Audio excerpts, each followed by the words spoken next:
Assalamualaikum warahmatullahi wabarakatuh. Sampurasun. Bagaimana sobat Arsun dimanapun berada, semoga kabar baik selalu dan semoga dimudahkan segala urusannya, diberikan kesehatan, panjang umur serta barokah. Amin ya Allah ya Rabbal Alamin. Sobat, inilah keterangan Gubernur Bapak Deddy Mulyadi di tengah adanya pertanyaan dari awal beliau dilantik sampai saat ini belum pernah diadakan apel pagi di jajaran Pemprov Jabar. Inilah keterangan selanjutnya dan selengkapnya dari Bapak Deddy Mulyadi. Jangan lupa like, komen, dan subscribe di Arsun Channel.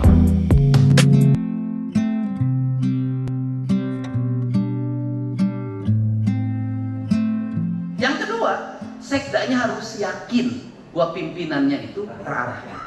Begitu dilaksanakan, maka jadi kan, apa yang terjadi hari ini? Logikanya sederhana. Pemda punya tagihan di penunggak pajak hampir 30 triliun. Apakah itu akan terbayar? Tidak. Karena orang tidak akan membayar. Kenapa? Gus gede hutangnya. 10, akhirnya 700. Yang 750 nggak akan dapat. Yang 10 juta hilang. Saya lebih baik memilih 750 daripada 10 juta. 750 dalam kenyataan, 10 juta dalam impian. Benar tuh? Betul kan? Nah, ini kan kerangka dasar, kerangka pijuda. Kemudian apa yang terjadi hari ini? Lonjakan. Mungkin kenaikannya, prediksi saya adalah kenaikannya bisa 50% dari total pendapatan yang direncanakan 12 triliun. Kenapa saya memikirkan itu? Karena saya lagi memikirkan bupati wali kota. Kenapa? Dia mengalami defisit anggaran yang akut. Sehingga saya harus mendorong sedikit-sedikit melalui peningkatan pendapatan daerah. Maka bagi hasil kendaraan bermotor itu harus segera diumumkan. Tapi kemudian kenapa publik percaya? Karena sayanya bercerita dalam setiap hari. Ini saya berkomitmen 100% dana bagi hasil pajak adalah untuk jalan, tidak boleh untuk yang lain. Saya bikin surat 100% untuk jalan, 100% untuk jalan. Saya bikin kebijakan, saya umumkan dan saya perlihatkan hari ini dalam pergeseran anggaran provinsi dari 600 miliar ke 2,4 triliun ini komitmen. Dan saya memulai itu. Saya nggak perjalanan ke luar negeri. Perjalanan dinas saya potong setengahnya. Baju dinas saya nggak usah ada. Mobil dinas saya nggak usah, bekas saja. Anda tahu nggak? Saya pakai mobil bekas. Kenapa? Komitmen. Saya sudah berkomitmen hari ini. Rasa sakit itu harus dinikmati menjadi kebahagiaan. Kenapa? Karena saya menjadi gubernur. Karena menjadi gubernur, maka saya harus bersikap gubernur. Itu sikap konsistensi ini. Kalau dari situ lahir trust. Trustnya hari ini kan percaya. Ayo orang ke Samsat. Mana ada? Anda tahu kolom komentar itu Samsat hari ini yang dulu orang marah terus, KTP lah, iyalah, ngambek. Hari ini adalah pujian. Ini momentum rakyat punya kesadaran. Ya kalau yang lain ngomong lagi, Deddy Mulyadi teh musyrik, heukeun bae. Memang saya penggemar musik. Nah, ini kan harus dibuat. Nah, tapi ini nggak boleh dikhianati, Pak. Begitu dikhianati, nggak percaya lagi. Dan ini harus konsisten semua. Kenapa? Ini harus konsisten semua. Kenapa? Saya lagi membangkitkan spirit Siliwanginya orang Jawa Barat. Kenapa orang Jawa Barat? Penduduknya paling besar. Wilayah berbatasan dengan DKI Jakarta. Tetapi kenapa seperti kehilangan wibawa? Ini harus dibangkit. Nah, intuisi, misalnya kasus banjir, itu intuisi. Saya nggak kajian nggak. Saya pokoknya saya harus pergi ke Bogor. Ketika saya pergi ke Bogor, saya lihat kenapa kebun teh berubah. Oh, dah. Ini punya siapa? BUMD Provinsi Jawa Barat. Mana yang punyanya? Ini sudah. Saya itu ketika datang ke situ, diundang menteri untuk bareng. Saya sudah perintahkan Satpol PP. Untuk nyiapkan apa? Sewa alat berat yang besar 4. Ternyata datang alat berat nuletik. Ari siap ulang nuletik. Pak, 500 setahun Pak, itu diberi anggaran, oke, tidak masalah. Saya terus harus 4, yang satu janji, saya tungguin sampai sore, nggak ada. Pak, iya mobilnya Pak macet, nuyuk. Bilang saya nyuruh itu seluruh lingkungan saya, tidak ada satu yang bisa datangin. Akhirnya teman saya yang telepon saya, Pak, saya kirim 4 yang besar-besar. Saya lihat Pak Dedi ada kesulitan, jalan. Dan dari situ akhirnya saya melihat, oh ini aliran sungai. Habis itu saya bertemu Bupati Bekasi, kita selesaikan bersama, gotong royong 500 miliar, hajar, ayo, semangat semua orang. Kali Bekasi harus segera dikeruk, pelebaran. Begitu turun Pak, pontomnya tidak bisa bekerja Pak. Kenapa? Sudah jadi sertifikat Pak. Kamu kenapa? Takut Pak. Tongsil. Kunaon? Aing. Keluar aing apa? Ayo jalan kamu bro. Demi kemanusiaan, demi keadilan. Ini adalah peristiwa yang luar biasa. Pemimpin harus tampil dan berani mengaku. Jalan kamu. Jalan. Ternyata proyeknya ada Pak, 500 miliar. Jadi pekerjaan itu sudah 2 tahun tidak berjalan.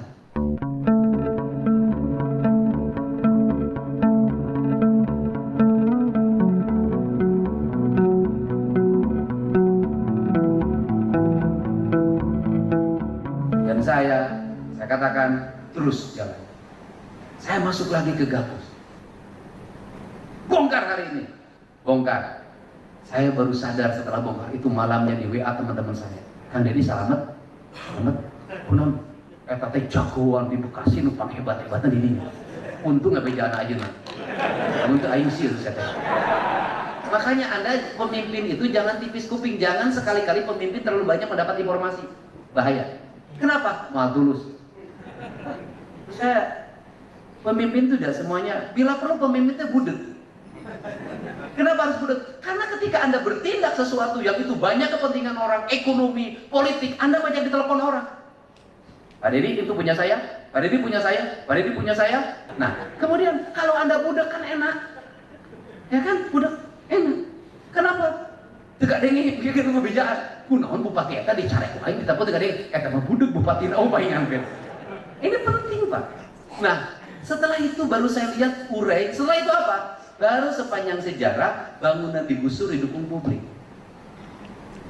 Bongkar belah itu Pak, sikat belah itu Pak, sikat belah itu Pak. Tetapi kan tidak seperti itu. Memang pemimpin harus punya uang tunai. Kenapa? Masih.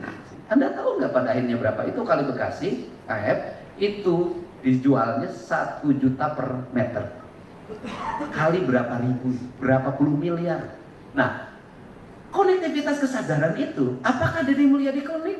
Enggak, saya rasional.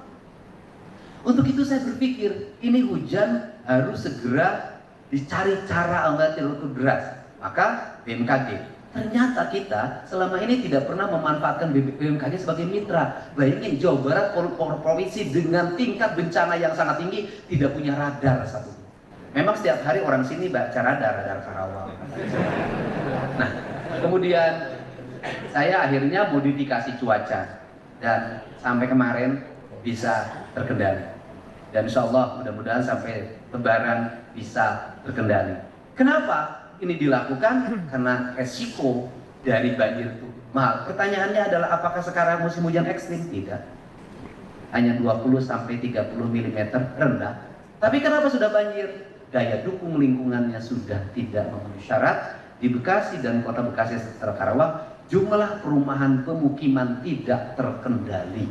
Sawah dibangun di tengahnya perumahan sehingga rumahnya tenggelam. Di pinggir sungai dibangun perumahan, tingkat urban yang tidak terkendali, penduduk lokalnya lebih berpikir untuk mendapatkan uang dibanding mencintai lingkungan yang tertata dengan rapi.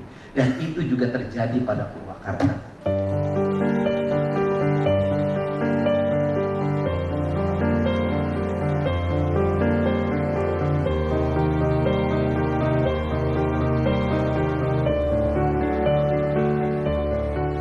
Nah, kalau sudah seperti ini, maka harus ada cara berpikir. Maka harus kembali kemana? Balik ke iman. Balik ke induk. Kata orang Sunda itu adalah pulang kasarakan pangbalikan. lembur matu dayeuh maneh Banyar Karang Pamidangan. Kata orang Jawa disebutnya Bali Kediri. Nah, saya ini sebenarnya lagi ngajarin untuk Bali, dan saya dulu mungkin 11-15 tahun yang lalu itu merasa kesulitan ngomong lingkungan, ngomong buhun, ngomong karuhun, ngomong tritangtu. Hari ini tidak. Kenapa? Ternyata hari ini orang sudah mulai sadar akan taubat. Cuman taubatnya sudah ekologinya udah hancur. Nah, makanya saya katakan taubat hari ini adalah taubat ekologi. Sadar akan mengembalikan tata ruang, sadar akan pendidikan yang sudah mengalami kesesatan dan penyesatan berpikir, sadar akan birokrasi dikembalikan pada fungsi dan perannya, sadar para penyelenggara negara harus sering tapa brata, sering berpuasa, sering saum. Untuk apa? Agar dia bisa menangkap sinyal. Kalau nggak bisa nangkap sinyal ya budek.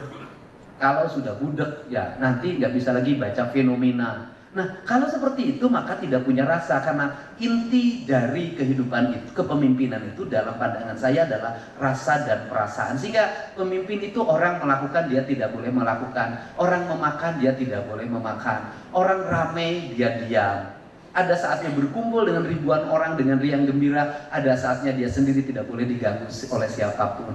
Dengar suara knalpot pun dia tidak boleh. Kenapa? Dia harus ada ruang di mana dia ada keheningan. Sehingga saya jujur aja sejak dia saya, apa yang setiap hari saya rasakan tangis. Ini kok, ini ya besok apa? Ini apa kon alam begini? Fenomena. Untuk itu ya tidak boleh lagi mengumbar syahwat. Ini penting. Jadi pertanyaan, kalau di era kerajaan, kenapa meninggalkan legacy yang begitu kuat sampai hari ini? Cerita Majapahit sampai hari ini, cerita Sriwijaya sampai hari ini, cerita Pajajaran walaupun situs-situsnya hampir tidak terlacak sampai hari ini. Kenapa? Karena waktu itu ada gelombang besar dalam ikatan moralitas dan emosionalitas antara pemimpin, senopati, hulu balang, dan seluruh rakyatnya dalam energi spiritual yang sama.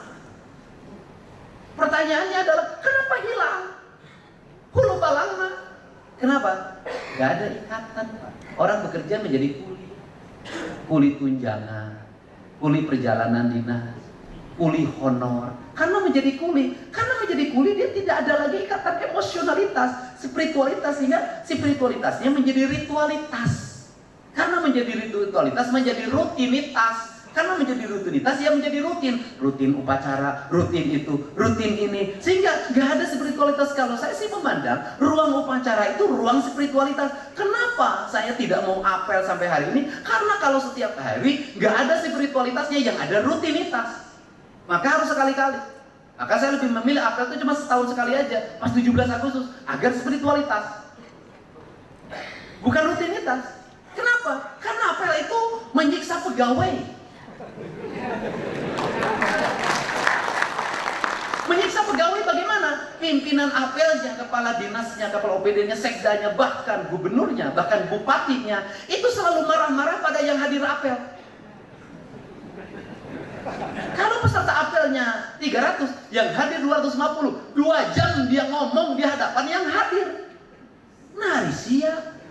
Nu hadir mah geus teu di papagan. Usia tah nu teu hadir 50 panggil isukan. Awas sia isukan teu apel, teu asup gawe potong tukina, ku aing turunkeun jabatan, eta lain itu hadir. Nah, di kita ini punya kebiasaan orang yang kerja itu yang dikritisi terus-terusan. Kalau kita punya anak rajin ngepel, rajin nyapu, rajin nyetrika, rajin masak, maka yang sering diomelin ibunya adalah anak yang rajin itu. Siapa ngepel teh bersih, siapa masak teh asin, siapa masak sapu teh kotor wae, nya dengan nama nomor. Ini kan penting, Pak. Pemimpin itu harus baca kayak gini. Kayak sekarang gitu kan, orang yang kerja kayak saya itu pasti dikritisi terus, pengamat semua muncul, ya seneng kalau saya. Lebih keras dari itu, so kenapa? Karena tidak akan sampai ke pulau kalau arusnya tidak kencang. Semakin arus kencang, semakin angin berhembus, semakin gelombang besar, maka menuju pulau harapan akan semakin cepat dilakukan. Jadi tugas pemimpin itu adalah masuk ke dalam gelombang. Dan tugas kita adalah mengelola gelombang. Nah kalau ditanya, saya misalnya hari ini, saya jadi gubernur mah nggak capek, kecil, ringan banget. Kenapa? Satu, menguasai arus media. Dua, punya aparat yang pinter-pinter dan cekatan. Tiga, punya anggaran yang besar. 31 triliun, yang mungkin saya targetkan 33 triliun tahun ini. Yang berat itu ketika jadi bupati. Anggarannya kecil, tiap hari dihujat, dikafirkan, tidak menguasai media, usianya baru 35 tahun, tekanan dalam setiap hari, ketika di rumah tekanan makin berat, makin berat, makin berat. Dan bagi saya, justru itulah perjalanan saya yang bisa dilewati. Dan saya ngalamin sebuah peristiwa, AA waktu itu, kelas 2 SD,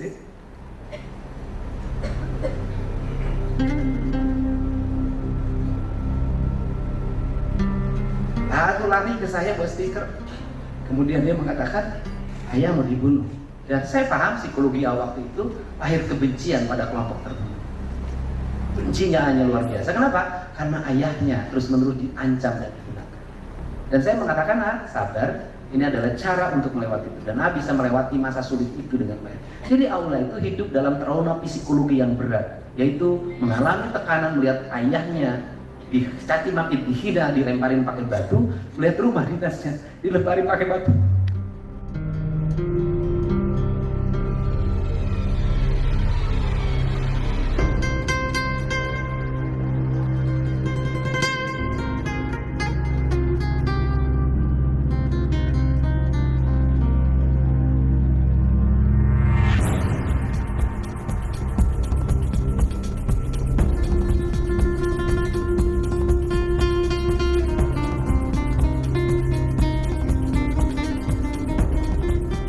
Tetapi bahwa seluruh rangkaian itu adalah dalam sebuah peristiwa hidup harus ada orang yang mau berkorban dan dikorbankan. Karena yang harus korban dikorbankan, maka kita masuki sebuah fase di mana fase kita bisa mengelola seluruh arus itu dengan baik. Nah, saatnya hari ini adalah mengelola arus dengan baik, dengan kinerja yang memadai. Saya ucapkan selamat buat Persatuan Perawat Indonesia terus mengabdi dengan baik.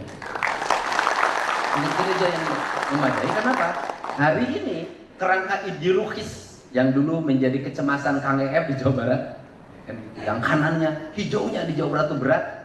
Saya selalu meyakini kan, orang Jawa Barat itu tidak seperti itu. Saya selalu meyakini orang Jawa Barat itu tuturut munding, kumaha ramekna.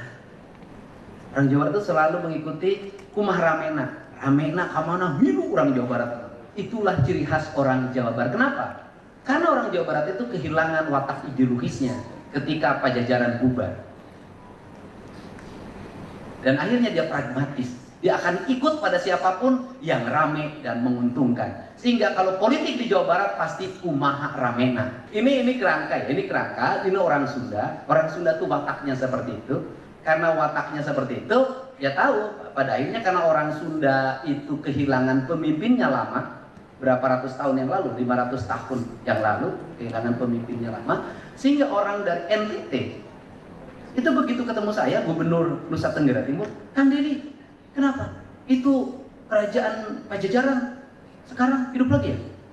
Di mana? Saya bilang nggak ada. Lalu enggak, itu di media sosial katanya, ini penobatan raja yang 500 tahun yang lalu. Kenapa? Oh enggak, itu acara di kampung saya. Itu pemahaman orang seperti itu, udah hilang 500 tahun. Dan mungkin hari ini orang sudah mulai ada harapan Jawa Barat kembali ada pemimpin. Karena ada pemimpinnya, saya tidak boleh lagi mengingkari titah saya. Saya harus konsisten mengembalikan tata ruang berbasis alam. Artinya gunung kudu awian, rengkop kudu balongan, lebak kudu sawahan. Saya harus mengembalikan kembali leuweung tutupan, leuweung titipan, leuweung awisan, leuweung garakan. Saya harus mengembalikan. Kenapa? Karena bagi saya hanya dengan cara itu Jawa Barat bisa maju.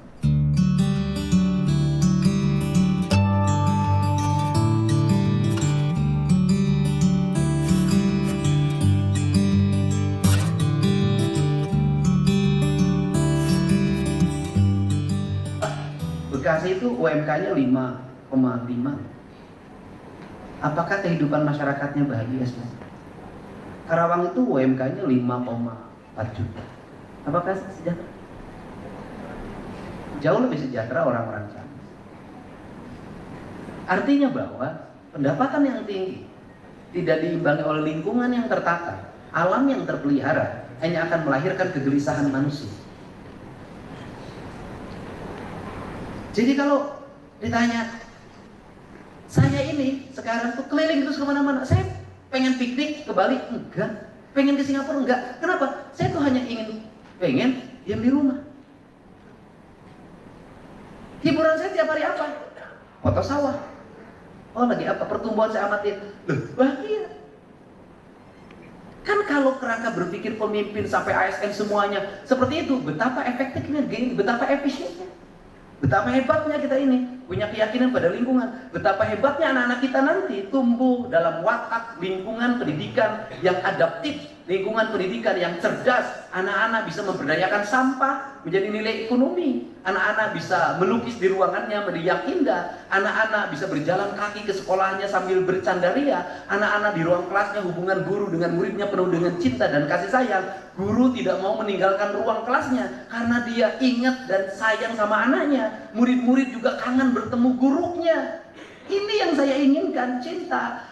Kepala sekolah ingin tetap di sekolah, pulangnya sore saking betahnya di sekolah. Pegawai negeri mencintai ruang kerjanya, semua orang, dan menganggap pekerjaan adalah perjalanan tangga menuju spiritualitas yang sejati. Kebahagiaan abdi negara adalah ketika seluruh rakyatnya dalam keadaan penuh perutnya, cerdas otaknya, bahagia rasanya, nyenyak tidurnya, penuh harapan. Itulah kebahagiaan seorang ASN. Cita-cita itu, tunjangan-tunjangan itu menurut saya hanya stimulus, Pak. Kenapa? Kenaikan tunjangan juga menimbulkan problem baru. Tahu saya. Begitu naik tunjangan, kan pinjaman Bank Jabar naik lagi. Bukan itu. Mari kita berguru, Pak. Di era Pak Harto, bagaimana ASN? Gajinya kecil, disuruh sama pimpinannya nggak pernah berhenti-berhenti, tapi dia memiliki totalitas pengabdian. Sampai hari ini, saya kemarin di Citandui itu bertemu dengan orang. Kenapa? Dia mohon pada saya, Pak, fungsikan lagi saya menjadi pengatur air Citandui. Kenapa? Saya mencintai Citandui ini, sedangkan pegawai barunya itu datang pagi siang balik lagi. Dia nggak, saya mencintai. Ingat loh, pegawai-pegawai negeri zaman dulu itu melekat pada pekerjaannya. Zaman sekarang tidak melekat. Dulu hormat anak buah pada pimpinannya. Ini frame yang harus dibangun kita. Dan saya ingin membangun semangat spirit orang Jawa Barat, memiliki rasa harga diri, martabat yang kuat, agar kita menjadi bangsa yang besar. Jawa Barat ini menjadi motor dari pergerakan pembangunan, dan kita adalah penentu keberhasilan negara. Penduduknya 50 juta, angka kemiskinan di Jawa Barat tinggi, Indonesia akan tinggi. Angka pengangguran di Jawa Barat tinggi, Indonesia akan tinggi. Angka pertumbuhan ekonomi Indonesia rendah, dari Jawa Barat rendah, Indonesia akan rendah. Kita ini menentukan. Karena kita penentu, maka kita harus menjadi orang-orang yang mampu menentukan, bukan yang ditentukan.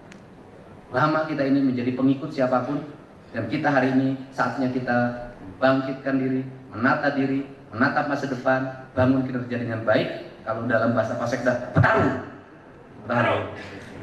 Ini pelajaran. Pak Sekda harus mentor seluruh sekda-sekda di Jawa Barat. Bagaimana surat dalam 5 menit. Dan terakhir kalau ditanya, Pak Deddy tarang kantor? Tidak pernah kantor. Belum pernah duduk di kursinya namanya Bupati, Gubernur. Enggak. Kenapa? Kantor untuk apa zaman sekarang? Karena sudah era digital. Tanda tangan sudah cukup dengan sistem. Periksa surat bisa sambil tidur. Ngapain? Jadi kalau kita hari ini masih sibuk-sibuk kantor, ketinggalan zaman. Kenapa? Keputusan saya balik. Dulu menentukan nasib orang Tasik di Bandung. Dulu menentukan nasib orang Cirebon di Gedung Sate. Dulu menentukan nasib orang Bogor di Gedung Sate. Hari ini tidak. Menentukan nasib orang Bogor harus saya tentukan di Bogor. Menentukan nasib orang Ciamis, saya harus berada di Ciamis. Kenapa? Saya mengambil keputusan di tempat di mana problem itu terjadi, bukan di kira-kira. Ini logikanya dibalik. Ini logikanya dibalik. Karena dibalik, ya sudah, yang kerja mengurus kantor cukup sekda. Karena tugasnya juga juru tulis. Sekda itu juru tulis, Pak. Karena juru tulis di juru tukang nulis. Ya tentu sekda itu tugasnya juru tulis di juru tukang nulis. Ini yang dibuat tim itu. Untuk itu saya ucapkan terima kasih, semangat para guru. Sudahlah, saya ampuni seluruh kesalahannya, jangan diulang lagi.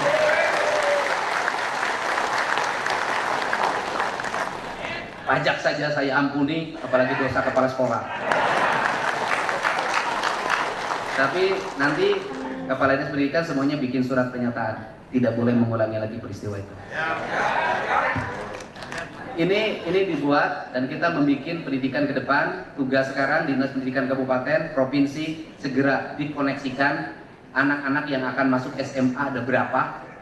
Tidak boleh lagi nanti ada orang ngukur rumah sampai sekolah berapa meter, saya nggak mau. Semua anak-anak Jawa Barat harus bisa sekolah dengan baik, negeri swasta, nanti biar pemerintah provinsi yang mengaturnya. Kemudian ijazah yang masih ditahan, sudah komitmennya jelas. Ijazah diberikan pada orang tua siswanya, maka BPM akan saya keluarkan. Tapi ijazahnya tidak diberikan, maka BPM tidak akan saya keluarkan. Saya tahu yayasan pendidikan ada dua, ada yang murni idealisme, ada yang usaha. Tahu saya, gitu loh. Usaha dan tobatlah yang mengelola pendidikan, yang terima double dananya dari mana-mana. Tobat dosa Anda. Bangunan menang sumbangan, dituti dia. Bangku menang sumbangan, dituti dia. Masuk sekolah mahal, iuran setiap bulan mahal, BPMU diterima, dana bos diterima, sumbangan siswa diterima, sumbangan diterima. Anda akan mempertanggungjawabkan seluruh perilaku buruk. Kenapa? Anda korupsi. Pak Sekda, kita audit nanti, karena saya tahu nanti ada numpuk, Pak. Bos BPMU, sumbangan orang tua siswa, sumbangan pembangunan, kan banyak orang yang punya konektivitas jabatan, konektivitas politik, akhirnya ke situ semua, sumbangan pemerintah numpuk di situ, tapi iuran gede, uang bangunan gede. Ini terjadi loh, Pak, terjadi, gitu loh. Nah saya ini orang yang hari ini tegas, nggak ada saya begitu. Nih audit saya, audit, jangan sampai apa? Melahirkan ketidakadilan. Ada satu sekolah numpuk duit, numpuknya luar biasa. Ada sekolah lain yang hampir roboh, anak-anaknya miskin. Saya nggak mau. Nah ini yang menjadi kerangka besar kita. Dan kemudian anak-anak harus print. Ketidaknaikan kelas bukan hanya nilai akademik. Anak yang melawan pada ibu, pada bapaknya, maka dia tidak boleh naik kelas. Melawan artinya dia melawan pengen motor, dia melawan pengen mobil, dia melawan pengen HP yang bagus, dia melawan pengen baju yang bagus, orang tuanya tidak mampu. Anak ini jangan dinaikkan kelas. Anak yang sekolahnya pakai motornya brom, knalpotnya, telinganya tidak bisa mendengar, tolong pelajaran IPA-nya kasih 4. Kenapa? Karena IPA-nya tidak berjalan. Itu kan gelombang itu mempengaruhi telinga, kan ada jaraknya. Berarti IPA-nya tidak berjalan, kasih 4. Anak yang di sekolahnya jajannya lebih dari 100.000, orang tuanya tidak mampu, misalnya 50.000, 30.000, kasih matematikanya 4. Kenapa? Hitungannya nggak jalan. Gitu. Ini yang menjadi kerangka besar. Kenapa? Hai, sini. Ini. Lihat sendiri aja. Ini udah sendiri. Berani. Oh. Ya, maaf, assalamualaikum dulu.